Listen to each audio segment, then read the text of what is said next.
Pratiksha, are we good to go?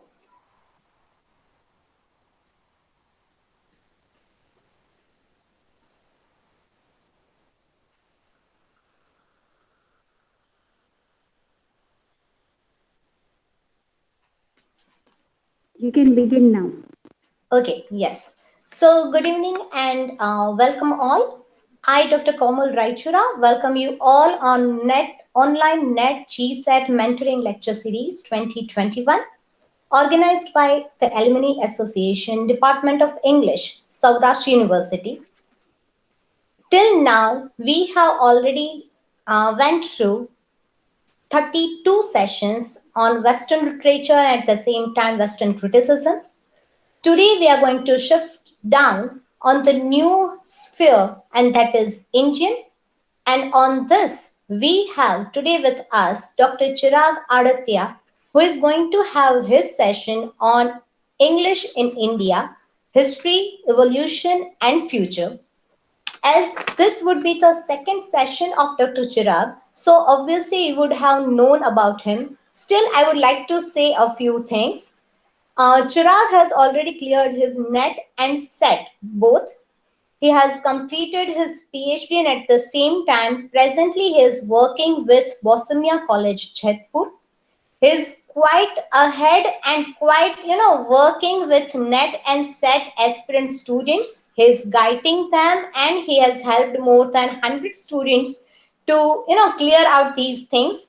He has prepared quite a bit of material also on these things. So without wasting much of your time, I would like to request Dr. Chirag Adatya to please take over the session and go on with his discussion. Please, sir. Very, thank you, Komal Didi, for your kind words. A very good evening to all of you, all the participants who are here. So, as already told by Komal ma'am, today I'm going to deal with the topic English in India. Am I audible clearly? Hello, everyone. Yes, Am I yes, audible Chirag. clearly? Yes. Okay, fine. So today, as we have started our journey from postmodern literature, and today, now after discussing about so many sessions on Western literature, today we are going to begin with Indian literature. So basically, today I am not going to talk about Indian English literature or Indian writing in English, but this session can prove a very a kind of introductory session or a background type of session, so that can be very helpful to reconnect, or we can say it can be very fruitful to understand the Indian English literature. So my today's talk is divided into three parts. In the first part, I'm going to talk about how English language entered into India. In the second part of the session, I'm going to talk about how the English education was established in India, and there are different policies, and there were so many reformations. As we know that recently we have the new education policy. 2020 has been already introduced. So starting from the 18th century, there were so many reformations and changes. So I will talk about all those committees, and in the third part of the session, I'm going to talk about the future of English in India. So this is how I have divided my topic or my session into three different segments. Now, without wasting, let me share my screen. Just a minute.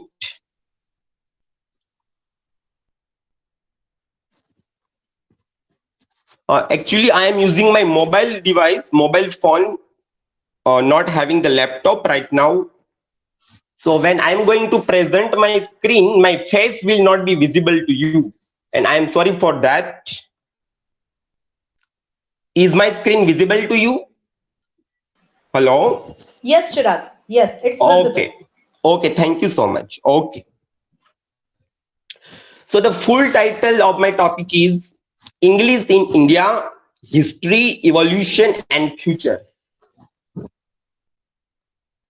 Now, before I jump into before I go to discuss the topic, I would like to discuss about the syllabus in brief, because there are so many new candidates or aspirants who are preparing for this kind of exam immediately after completing their master degree, and sometimes they are not properly available about the exact syllabus, and that is why they take too much time to clear the exam, because they are reading so much books, so many materials they are referring to, but they are exactly not aware that what is important and what is not important, what to cover and what not to cover. So here you can see the two slides. On the left hand side you can see the old syllabus. This is the old syllabus, starting from Chaucer to postmodern literature. Besides that, there is American and other non-British literature that includes Australian, Canadian, Indian literature, American literature, etc. There are other components like literary theory and criticism, plus rhetoric and prosody.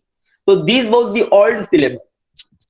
Now here we can observe that it includes almost everything. It is the ocean, we can say. But here, those who have given examination before 2017, they know it very well. This was at that time, this syllabus was existing, and there were not too many questions from language portion, English language in India. Even there were not so many questions from ELT.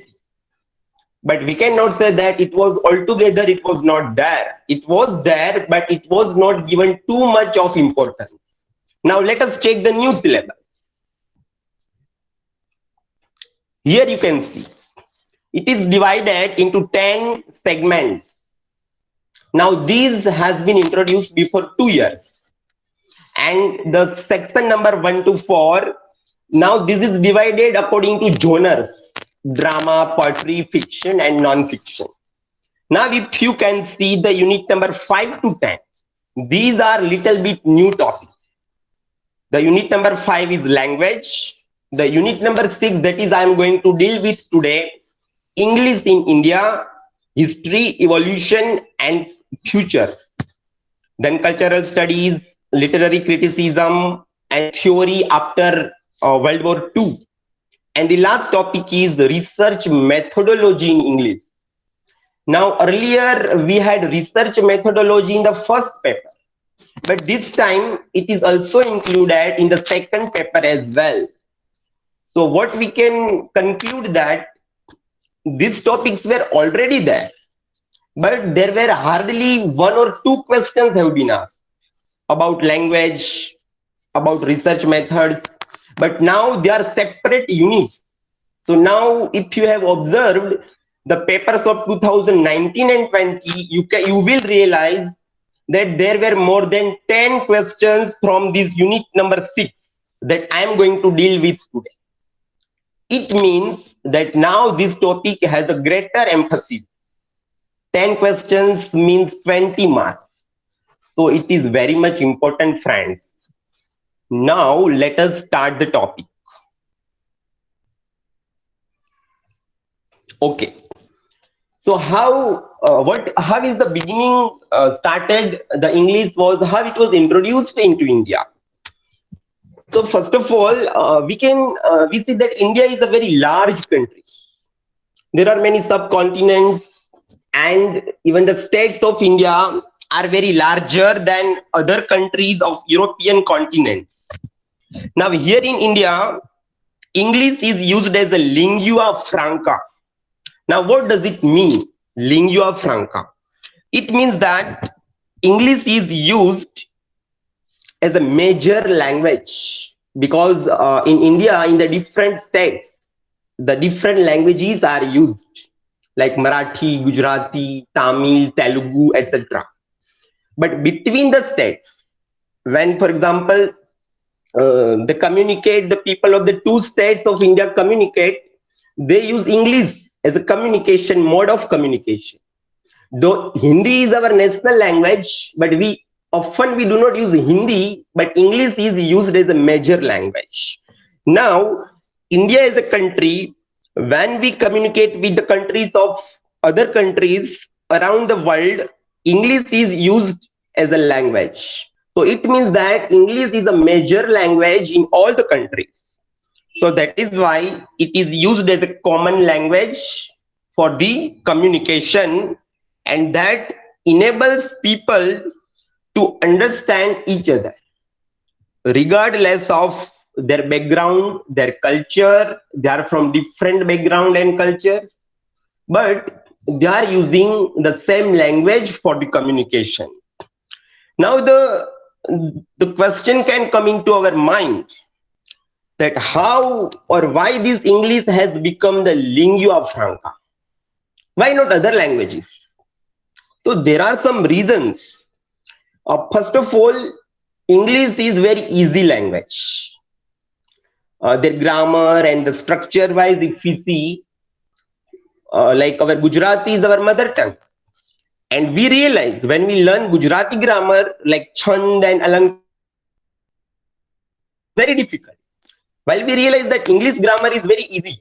The second reason is that English is also used for the purpose of business. Like in many multinational and international companies, English is used because now business is not limited to the one nation only.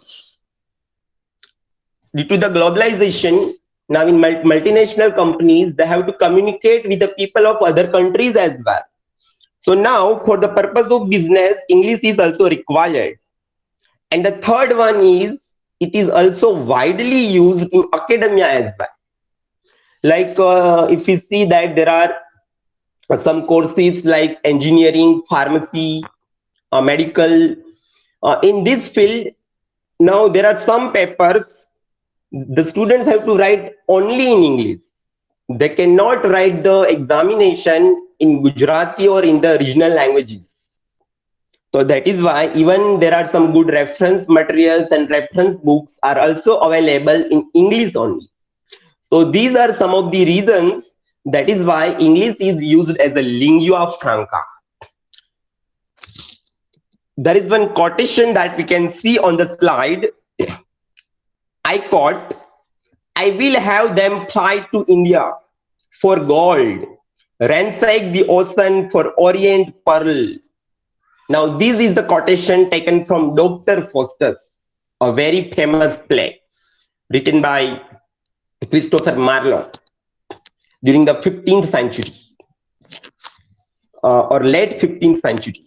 Sorry, it was written 1604. I'm sorry, 1604. And here we can see the reference of India that we can find here also.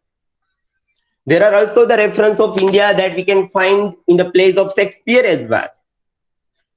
So the English entered as a language into India in the 1600, and immediately we can find the reference of India in the literature as well. The East India Company entered or they established in India in the 1600 with the purpose of doing business in India. So primarily they entered into India for trading purpose, trade purpose. But gradually they started ruling over India. Their purpose, slowly they changed their objective and their purpose. Now they wanted to stay in India for the longer period of time. And from business, their purpose changed into political. So like when they wanted to establish their power in India, they wanted some people to help. Like for lower positions like officers, clerks, even they wanted some people in the some fields like railways, court and military to help them. So what they did, they started to spread the English education all over the India. But this East India Company, they could not spread the English to so many people, because at that time the English was limited to smaller circle. Only some upper class people and the middle class people were only allowed to take the education. And at that time, English was considered as a language of superiority and the modernity. But at that time, the missionaries came into India and they opened so many schools. Now, their basic purpose was to spread Christianity in India, because they wanted, because at that time the Indian people, they were God fearing and they were superstitious people. So what did they do? They wanted to spread Christianity and religion in India, and that is why English was also known as Christian tongue. So slowly, so many people, there were so many schools have been opened, and so many people have started to take, so many Indian people started to take English education. But still now, it was not officially introduced. I mean, there was not education policy, because still it was not like it was not established, or there were not government schools. It was not introduced as official language. Now, the first blueprint on English education in India prepared in 1792. It was by Charles Grant. Now, this is very important even for MCQ. There can be a question that who was the first person who prepared a blueprint on English education in India, right? Up till now, we were talking about how the English introduced, how it came into India, but now we are talking about when it officially became a part of education system. So Charles Grant was the person who wrote a document in 1792. Next to it, there are two groups called Orientalist and Anglicist. Let me discuss in brief about this. The Orientalist, like among the East India Company, there were some major officers. There were people like Thomas Munro and William Jones, who is a very famous figure. We know him for, like, he translated a Kalidas play, Abhijan Sakuntalam, in English. He translated Abhijan Sakuntalam, and that is why how we know him. William Jones, he was like very much interested to know the glorious past of the India.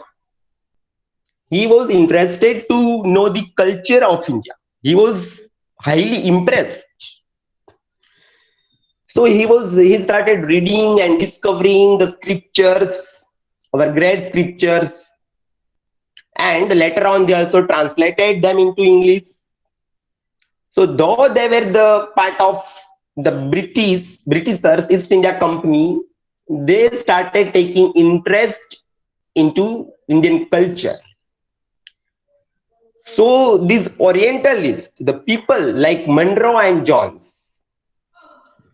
they were they gave important, or they supported the classical languages like Sanskrit, Persian, Pali. On the other side, there are Anglicists. It means there were Indian people who supported English. There are people like Raja Ram Mohan Roy, Demendranath Tagore. These people, they were interested. They were interested in taking the English education. Even if you refer the history book written by M.K. Nayak, there you will find that Raja Ram Mohan Roy, in one of his letters, he mentioned that if you continue the education in Sanskrit, then there is a darkness. So he supported English education, and he himself started taking English education. So he's a very important figure here, and I will discuss separately about him in the next slide. Now let us move to the next slide. Now slowly and steadily, English language started to change from like it became the home language, or it was Indianized because of the discovery of the geographical roots. The first person who discovered the sea route to India was Vasco da Gama in 1498. So because of that, what happened that there were so many words included into the English language from Dutch, Portuguese,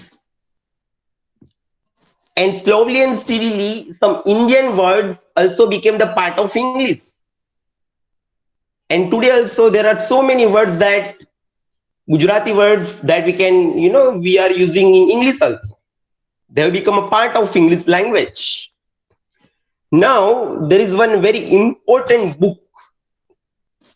This can be also asked in NET and GSET exams, and it has already been asked so many times. The book called Indian Words in English, written by G. Subbara. Now here in this book, he refers to some important words, Indian words. Now they have become the part of English. The words like Fakir, Guru, Hakim, Imam, Jagri, Maharaja, Nabob, Parya, Saul, Toddy, Yogi, and Zamindar. So these words can also be asked. Which one of the following words have not been included? So this can be a question.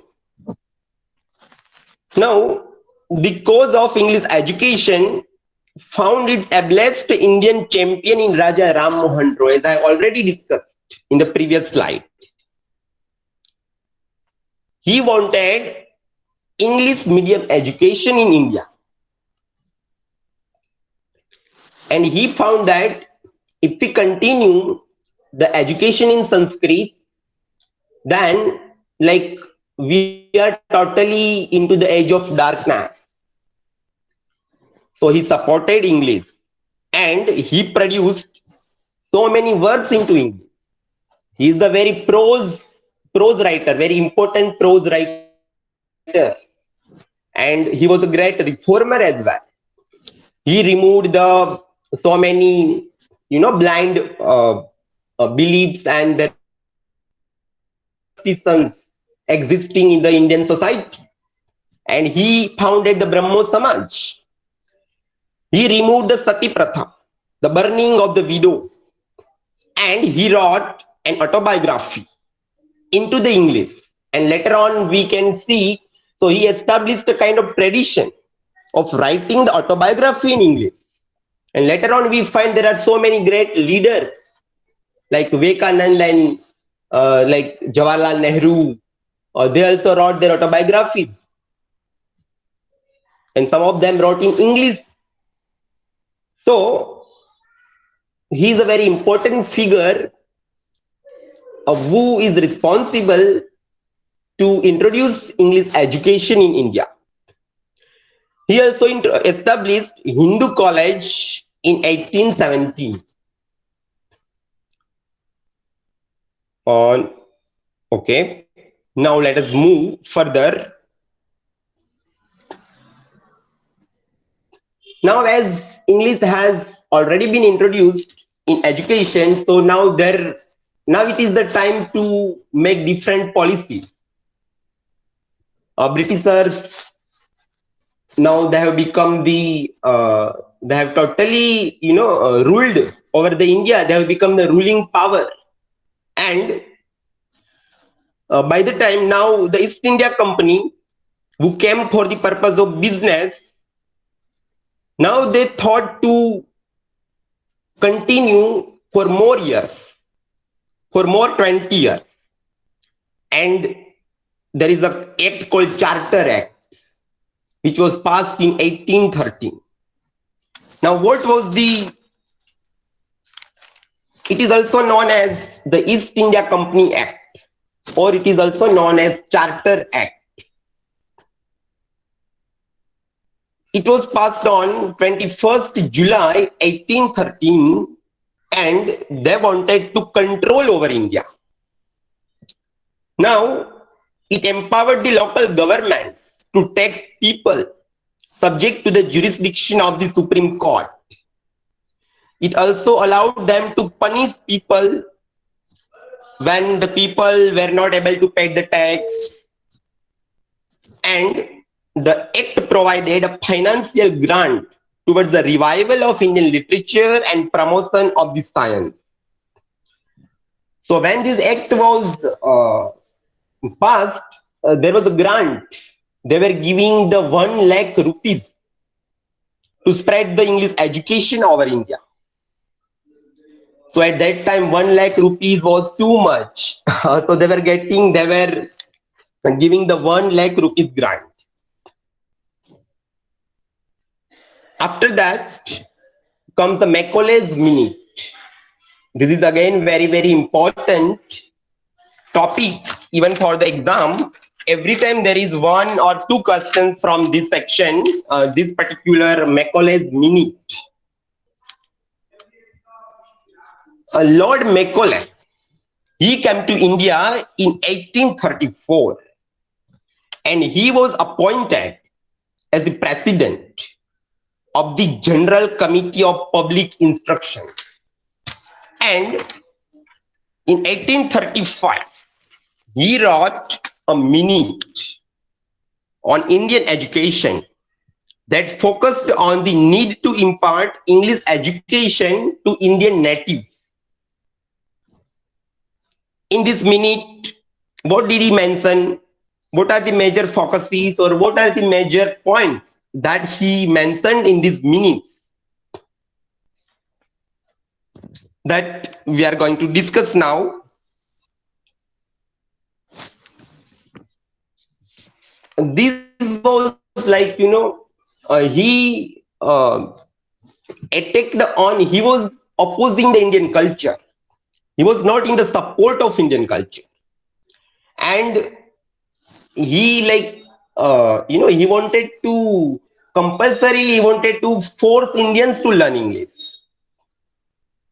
So Macaulay's attitude was that of a kind of typical colonial administrator, we can say, as a ruling master. And even if you observe the language, it is full of rhetorical language, very difficult language. So deliberately he is doing that because he wanted to realize Indians that English is a difficult language.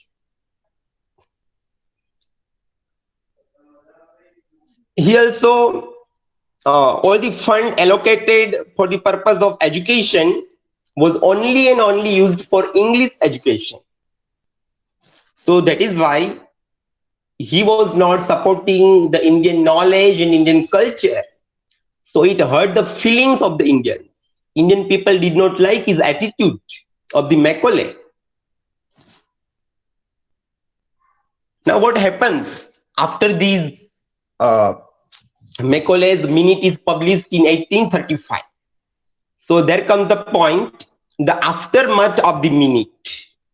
Now English was made the official language of education in 1837, and their aim was to establish English schools in each district. And by the time English newspapers and some printing press have already been established, the first English newspaper, this can be important for MCQ. The first English newspaper in India was Hickey's Bengal Gazette that came out in 1780. There are some other periodicals and newspapers have already been started publishing during this time that I have mentioned over here.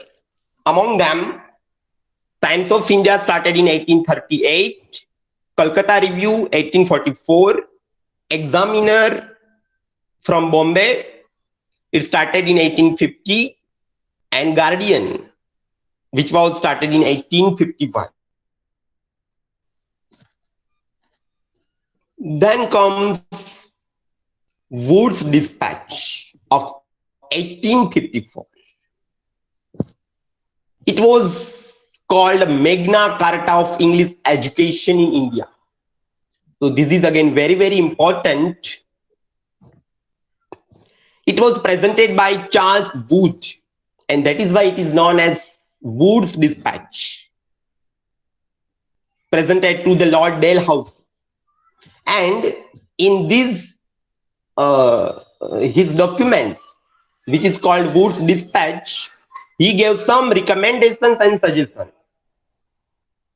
to spread the English education in India.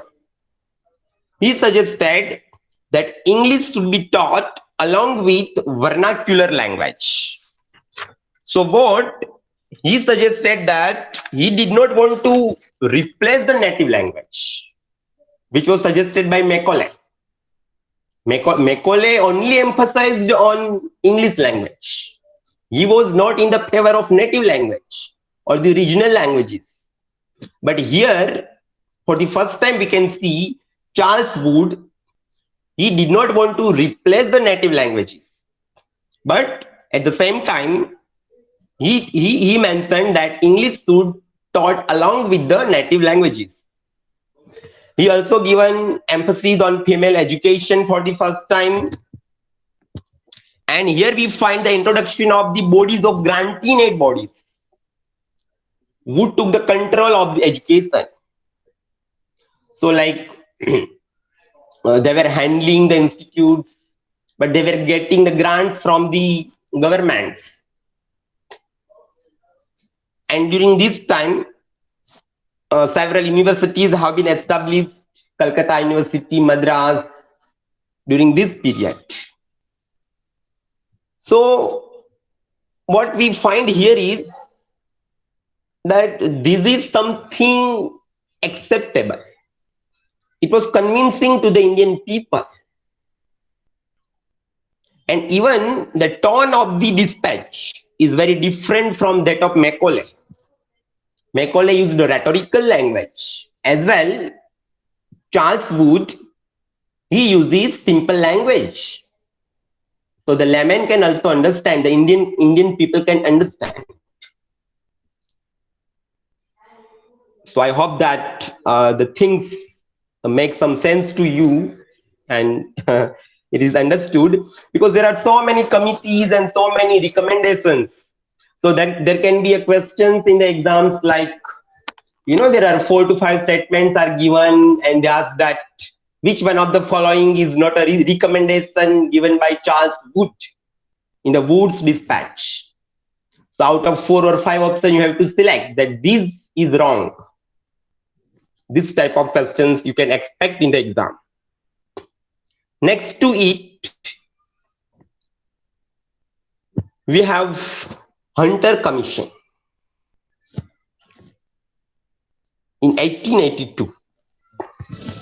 So like there are complaints after that Charles Wood, published his document and gave some recommendations, but there were some complaints about the Wood's Dispatch and which was not followed. So then come the next person, Lord Ripon. And Lord Ripon, who was the Governor General, who appointed 22 members to observe the situation, that how the education is imparted. And he established a commission, and he also appointed several other persons, and among them William Hunter was the chairman of this committee. So actually it was the Lord Ripon, the viceroy, who was opposing Charles Wood. So what is happening is that there are some rules and regulations. But again, for example, if we see the education policy, At last, it was introduced in 1986. But now in 2020, now we find that policy outdated and we want new reforms. So again, we have new policy 2020. So in the same way, in the past also, there were so many committees and they were saying that no, this is not good. So the things are being replaced. So Lord Ripon established a committee, and in this committee, William Hunter was the chairman, and that is why it is known as the Hunter Commission. Now, this Hunter Commission, what was their objective?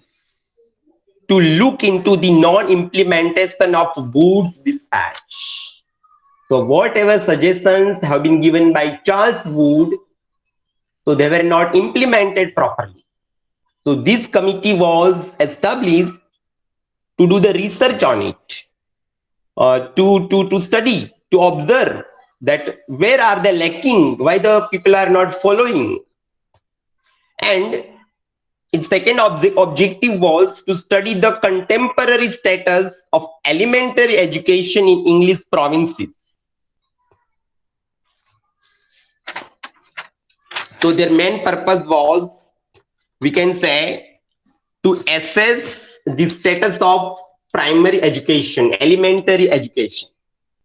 And they gave some suggestions to reform it and to find out the government institute that they suggested that some more institutes they should spread the English education and they should give more quality education, especially with reference to the school education.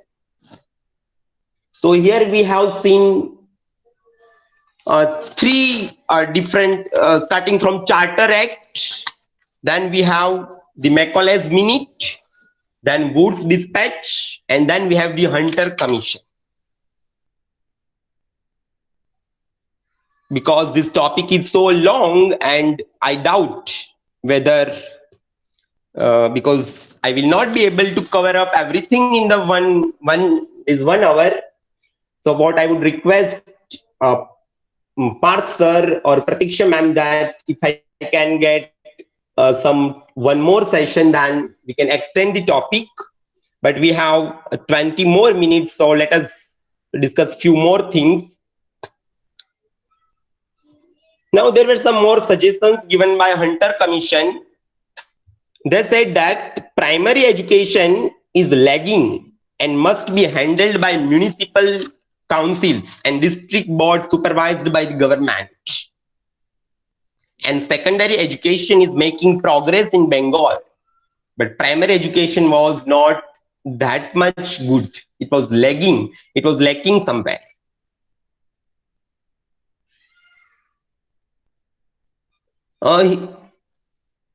Hunter Commission suggested that secondary schools should be handed over to the private sector and they should be given grants as a payment. So from grant-in-aid bodies to now the more private sectors are opening, and he suggested to exclude the religious education. Because till now, the purpose was like to spread Christianity, to convert people into Christian, and to spread the religious message to the people. But now for the first time, Hunter Commission suggested that it should not be for the religious purpose, but education for the sake of education. There was also a focus on moral and physical education, vocational and literary education, female and Muslim education, like education, practical education that can give or that can be helpful to get the employment. So for the first time, there is emphasis given on vocational and literary education, along with female and Muslim education too. Then we have the Indian Universities Commission, which was in 1902. So now see, Now there are all these committees and commissions, and there is the chairman. So there can be a question like match the following. So on the one side there are the names of the commission, and on the other side there are names of the chairman who is heading the particular committee. The chairman of this Indian University Commission, which was established in 1902, it was Thomas Raleigh, appointed by Lord Curzon after a conference which was held in Simla. Their primary objective was to basically appoint, it was basically appointed to draft the proposal to improve the working of universities in India. So now earlier we had Hunter Commission. So now you see slowly the progress. Hunter Commission gave importance on reforming the school education, and now we have the Indian Universities Commission. So they are preparing the proposal that how can we improve the higher education, the university education in India. And there are some recommendations given by them.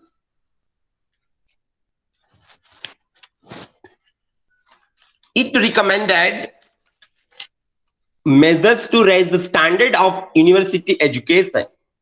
It was suggested that there should be improvement at the school level because the students were not performing so well in university. So the commission blamed the school education. They said that the teachers in the schools are not teaching properly, the students are not, their basic is not clear, the fundamental is not clear. So when the students enter into the university, so the professors cannot teach them fundamental. So they are blaming the school education. Now as a remedy, it was suggested that there should be improvement at the school level. So actually they want to improve the university education, but they found that there is a problem in the schools. So now again they are saying that first of all there should be the improvement in the school education. Then and then only we can work on the university level. They also recommended the development of Indian languages was repeatedly made in the report. So along with English, they are also giving the importance on Indian languages as well. How much time do we have, ma'am? Chirag, you can continue for 5 to 7 minutes. Then we will have 10 minutes of discussion. Fine. Komal, yes. Chirag has more things to tell the participants. Then we can take another session on Monday. Yes, Chirag. Actually, I think you have not gone through the chat box. Part says it would be fine that if you want to carry on the session on Monday, as you have many things to discuss. So right. Yes. So you would be given another session on Monday evening. Okay. Thank you. Okay. So I continue with the topic that we are again. There are some more topics. One more slide on. We are discussing about the Indian University Commission. So they gave emphasis on. They said that some more affiliated colleges should be established to promote the higher education, because only university cannot teach so many students. So there should be affiliated colleges in different cities, and there should be a strict monitoring of these colleges, whether the education is imparted properly or not, whether they are imparted as per the suggestions or as per the rules or not.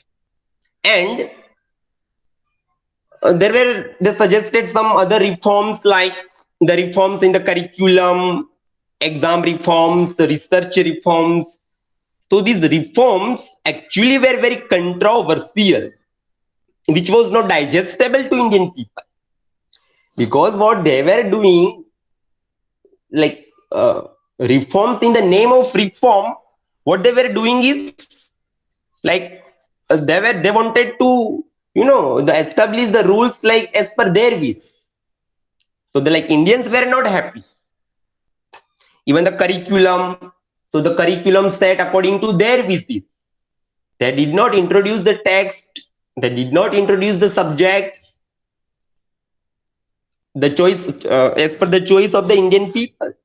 So again, when they are calling these as the reforms, but these reforms, the word itself is very controversial here.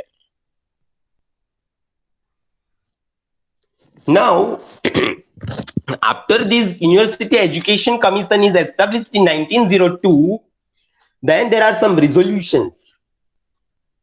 There are some, reforms, changes, whatever rules have been established in different years. So there comes a resolution of 1904. So what are their suggestions? They said that English should not be taught until the learner understands his or her first English language. So, as the English education has started spreading all over India, and gradually we realize that what are the problems that people are facing, the teachers are facing, or the students are facing. So accordingly, there are the resolutions. So here it is mentioned that English should not be taught until the student is not able to, or until he is not able to master his first language, because the fundamentals should be clear. Then English should not be introduced as the medium of instruction before the age of 13. It can be a subject. English can be the subject, but it should not be the medium of instruction. So there should not be English medium schools. This is about the resolution 1904. So you have to remember a lot.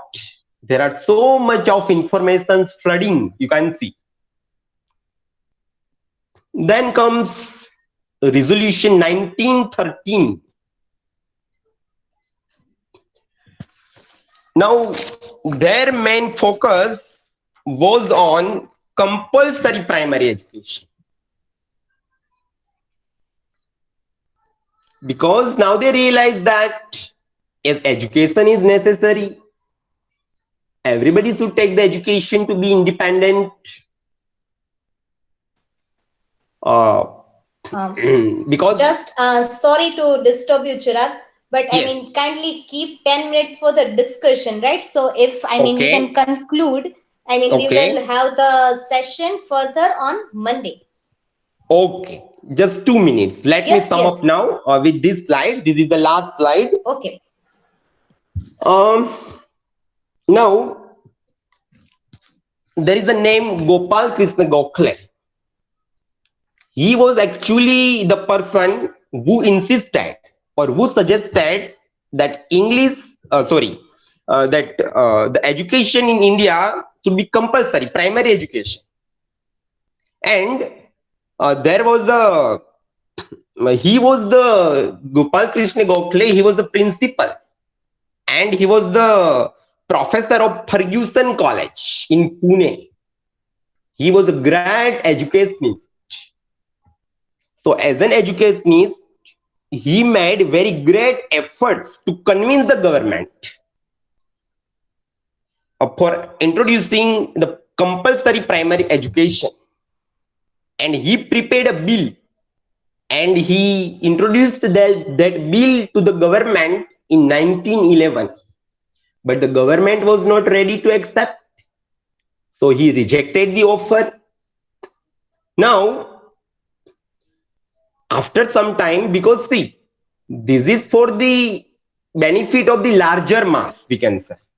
So when some person is working for the welfare of the society, or when you are working for the goodness of the larger society, So obviously one has to support. So after the rejection, initially though it was rejected, after some time, it was rejected in 1911. But in 1913, the government accepted the offer.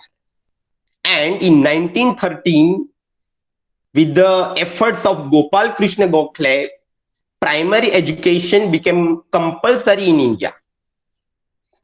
And there are some arguments uh, given by him. Let me just read quickly. Suitable textbooks were not available in Indian languages. There was no technical vocabulary on the subjects like science and maths. There were no suitable teachers to teach technical subjects in vernacular. And there was not enough fund because to spread education to the larger mass, and when they are going to make it compulsory primary education, so money, so there was a lack of fund. And so these are the suggestions or the arguments done by Gopal Krishna Gokhale. So he said that we require this type of changes, this type of reformations that we require. So what are the major focus?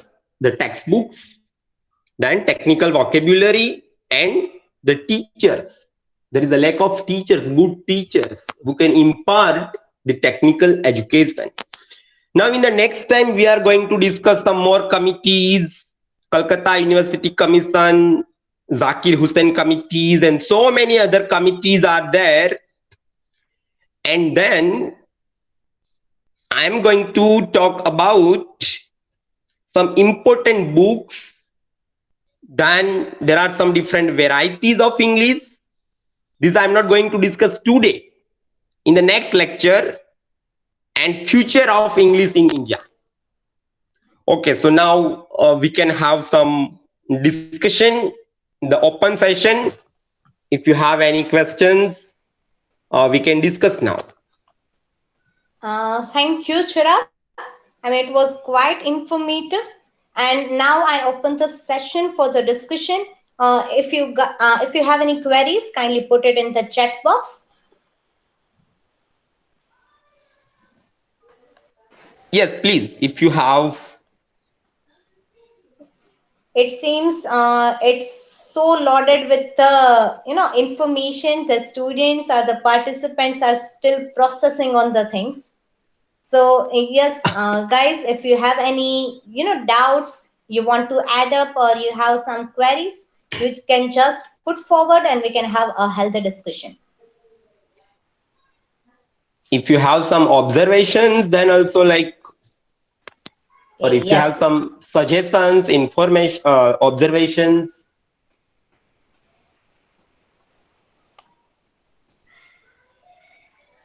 We have message from Sarah. Then we have that. It was quite informative session of yours.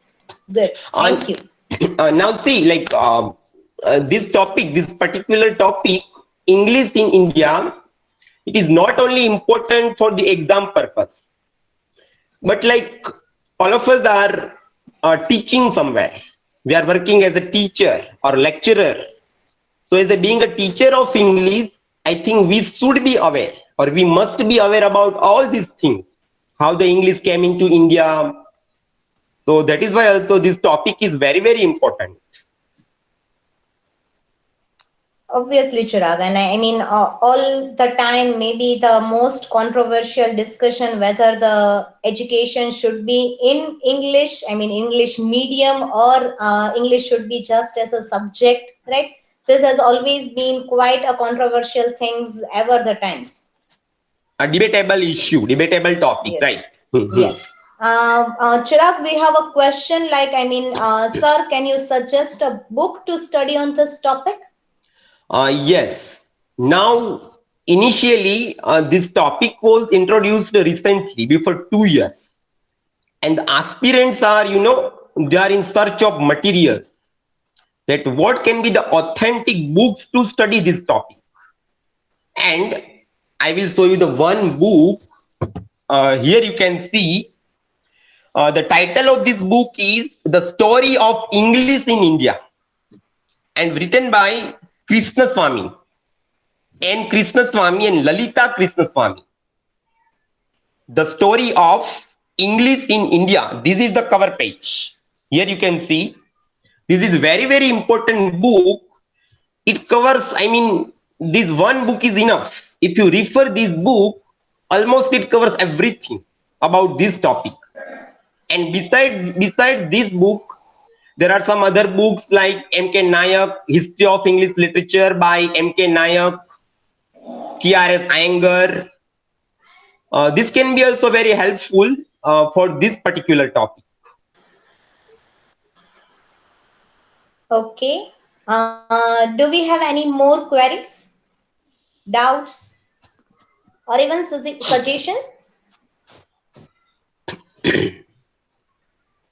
Okay, yeah, it seems, yes, I mean, we have quite a few appreciations for the quality lecture, right? So with this, I would like to, I mean, thank you a lot, Dr. Chirag, for such an informative session, and we will again have the continuation of this particular topic on Monday, sharp at 6. So Okay, sure. see you all on the same time, that is Monday, 6 p.m. See you all.